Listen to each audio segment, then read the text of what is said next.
Hi everyone, Brian here, back again with another hopefully quick-fire response to a tag, a couple of tags actually, that I've wanted to respond to for quite some time. I actually have had them on my list for a couple of months, I think, if not longer, but I just haven't had time to get around to them. But I wanted to do them because I think they are brilliant tags. They're actually two spreads that were invented, and the tag is to obviously use the spread, and they've been put together by Peyton over at Sovereign Self, and I'll link her original video below. At the time I'm making this video, I think it's had about 50 views, which is a scandalously small amount for such a brilliant video. I urge you to go and look at it, because these are two spreads which I just think are really clever.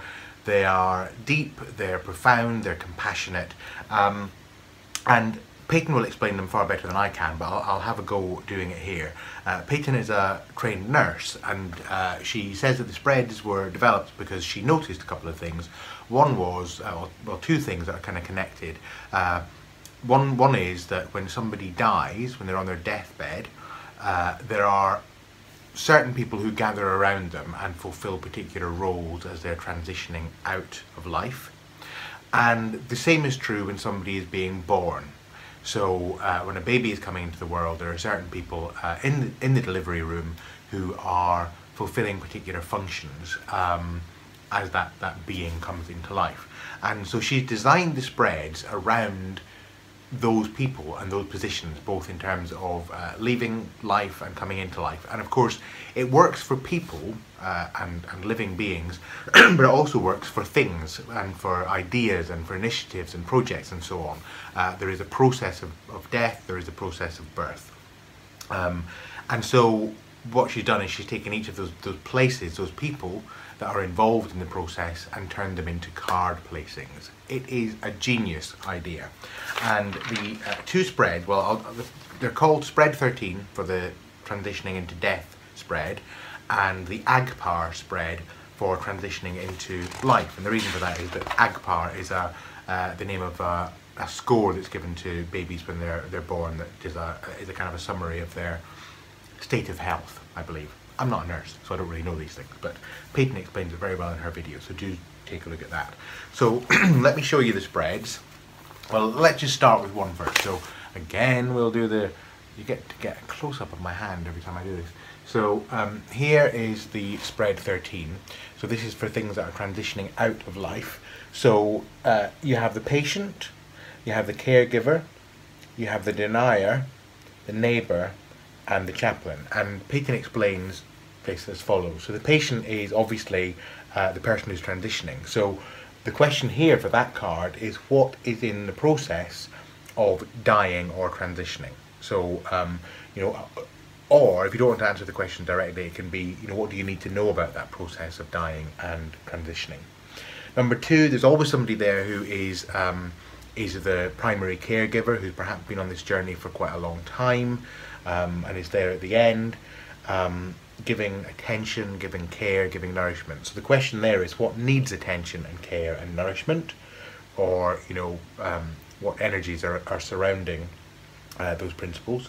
Then there's the denier, and often this is the case when something is, or someone is transitioning out of life. There will be somebody who can't quite accept it, who isn't quite there yet, who's struggling a bit with moving through the process of accepting the transition that's happening.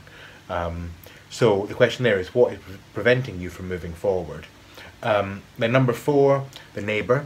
So there's somebody there who's there to support and give practical assistance, you know, hold hands, make sandwiches, bring soup, just deal with the kind of practical things that it can be difficult to deal with if you are either going through the process of transitioning yourself or are the person who is caregiving that other person. So the question there is, what physical and practical assistance is needed? And then finally the chaplain, and that might be the person that's there, you know, even if you're not religious, there may be somebody who's there who is giving spiritual direction and care. And the question there is, what is the spiritual direction and comfort that's available to you?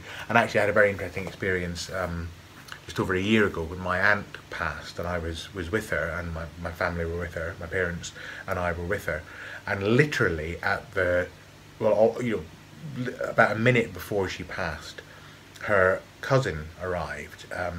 We hadn't thought he would get there in time, and he is an ordained minister, and although the family isn't religious as such, there is no doubt that him being there at the point of her passing, and the fact that he was able to bless her as she passed, was very profound, very moving, and I think, well, I know, a great comfort to my mum, because it was her sister who was dying. So there is something there that even if you're not religious, there's something there about the function of that spiritual direction that can be really, really important. So the question there is, what spiritual direction and comfort is available to you? So that's the spread for spread 13. Now, I'm not actually going to do this on the basis of a particular transition, but just as an idea, an example, let's just have a look at what cards might relate to these positions. And I'm using the original Mythic Tarot because, well, we're dealing with mythic themes here, are we not? Death and birth. So, spread 13, let's just say we were doing a reading and we were maybe looking at the death of something, a person, an idea, a project. Something is transitioning, moving out of life. So, what do we need to know about the patient? And I've got the book here in case we need to dip in. So we've got the Page of Pentacles. Very peaceful looking soul there. Interesting in the sense that pages often are seen as initiating. So, you know, that I think is quite an interesting contrast when you've got a page in a position where it's actually about ending, and pages are often about initiating when it comes to the you know, the kind of a process. So I'm just going to look and see, I'm not going to do this for all of them, but I just want to have a look and see what is being said about the Page of Pentacles in relation to this, because it would be quite instructive, I think, to look at that in the context of what's in the process of dying. Here in the card of the Page of Pentacles, we meet the element of earth in its most delicate and fragile beginnings, the nascent awareness of the senses, of nature, and of the capacity to manifest things in the world. This is embodied in the mythic figure of the boy Ptolemy, who was the son of King Celeus of Eleusis. One day the boy and his brothers were about their father's business in the fields. He was herding the king's cattle while his two brothers tended the sheep and the swine. The three of them saw a strange drama enacted. The earth suddenly gaped open, engulfing all of King Seleucus' swine. Then a chariot drawn by black horses appeared and dashed down the chasm. The chariot driver's face was invisible, but his right arm was tightly clasped around a shrieking girl. And you know, what it goes on to say is that the character in the chariot was the dark god Hades, lord of the underworld, which is just fascinating when you think about this relating to death. And there's something there in that interaction of cards and meanings of, in the process of dying, in the process of being taken out of the earth, if you like, or into the bowels of the earth, there is also something beginning, this initiating of the page. So what we begin to see is how a reading like this can open up all kinds of richness. If you're fixed in the position of something dying, what do you need to know about the quality of that dying? So that was the patient. The caregiver, what needs to be given attention and nourished. You know, it's one of the things that, in terms of a process like that, what is it that you need to do in order to make sure the process is as fruitful and nourished as possible? So what we have here is the Six of Swords. I always find the Six of Swords very moving. It's a card of transition, of moving out of danger. So maybe what needs to be given attention and nourished is exactly that the caregiver is able to hold things while a patient is dying. The caregiver can be the boat while the patient is moving to new shores. Denier, what's preventing you from moving forward? Two of Cups we've got here. Now that's interesting, because obviously Two of Cups is usually about love, it's about connection, it's about pairing. So maybe there's something there about what would be preventing somebody from moving forward in the process of a death is not being able to let go of that pairing.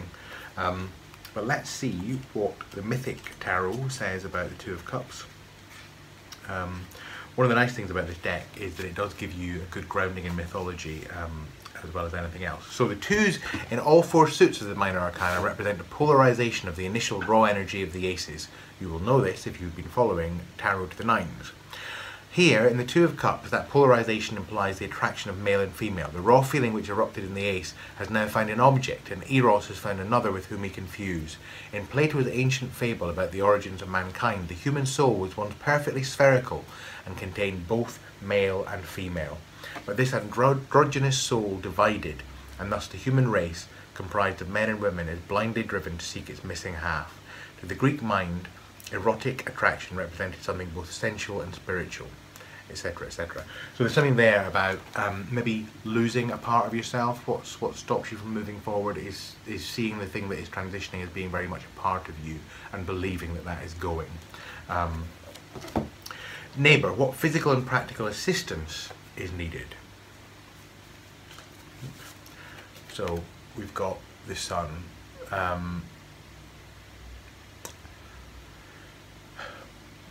Maybe there's something there about needing to... I hesitate to say look on the bright side, because obviously when one is going through a process of transition, particularly if it is a real life process of death, that's not necessarily the kindest thing to say or do. But there is something about somebody being, holding the position of illumination, and despite the difficulty of what's going on, being the person that does the practical stuff, that gets on with things, that has to sometimes act as if things are okay just in order to get things done. So there might be something there about that. And finally, the chaplain. What spiritual direction is available to you? The magician. Well, you know, there's that kind of as above, so below notion of the magician, the balance of the elements, something coming down from on high, understanding that there's a bigger picture, etc., etc. So what it says here is, here we meet the god Hermes, guide of travellers, travelling into death, patron of thieves and liars, ruler of magic and divination, and bringer of sudden good luck and changes in fortune. He's called the trickster because he is deceitful and ambiguous, that he is yet he is the trusted messenger of the god and the guide of souls into the underworld. So maybe there's something there about spiritual direction, understanding that at the point of a death, at the point of a transition, guidance is available, even if we don't necessarily see it. So that's a very quick run through how spread 13 might work. Let's now look at the Agpar spread. So if you notice a sudden edit there, it's because my phone suddenly stopped recording because it ran out of storage, and yes, so I'm glad I caught it when I did, otherwise I would have talked all about this next spread and it would not have been filming me. But I think it is filming me now, according to the monitor it is. So that was spread 13, and now we're going to have a look at the Agpar spread. Hang on, let me just get this for you. So this spread is the one that's about things that are being birthed, coming into the world rather than transitioning out of it. And again, based on the principle, Peyton had put it together as being the mother that is giving birth, the expectant mother, and then the people around her, or the places around her. We've got the labouring mother, the midwife, the partner who's standing beside her, the monitor, so someone, or the machine that's monitoring the vital signs of the child and the mother. There is the doctor who is giving guidance and expertise in terms of the process, and then there's the incubator, so the support systems that are in place to help the new baby be born. So the way that the spread works is that the labouring mother is about what needs to be birthed, what needs birthing, what is it you're bringing into the world. Excuse me. What do you need to do to help you? That's the midwife. So the midwife provides support and help. What's helping you? What do you need to help you? The partner, what's standing beside you or with you? And what support have you got in place? The monitor, what do you need to closely attend to? So what is it you need to be monitoring in this process of birth, whether it's birth of an idea or a project or whatever. The doctor, what guidance is needed now? So what expertise do you need? What steering do you need in terms of the process? And the incubator, what energies are needed to give this new being the best possible start in life? And again, it can be about a person, but it can be about a project or an idea or a thing. And again, what I'll do is I'll just quickly run through, using the Mythic Tarot, I'll go through the possibilities for this. So in terms of the labouring mother, what needs birthing? Four of Wands, so that could be about birthing friendships, companionship, structure, teamwork, etc., etc. What do you need to help you? That's the midwife. Five of Wands, so possibly protection against struggle, somebody to take up arms for you. Maybe a dragon needs to be slayed in order for this project or whatever it is to be brought into the world. So that could be what's needed to help. Partner, what's standing with you? We've got the moon, and in this deck it's Hecate, standing at the crossroads with the many faces looking in all directions. So maybe what your partner needs to do is be looking out for you, or the support you need is clear-sightedness, a 360-degree vision, looking all around. Maybe that's part of what could come out of this spread. Monitor, what do you need to closely attend to? Strength. So maybe what you need to attend to here is strength, but also that balance between the human and animal natures. So there's something there about balancing something in the process of this birth. What guidance is needed now, Doctor? Page of Wands, so something there about message, initiation, the carrying of creative energy forward. So there's something there in terms of maybe the guidance being listening to the messages within you about what the creative energy is and where it wants to go.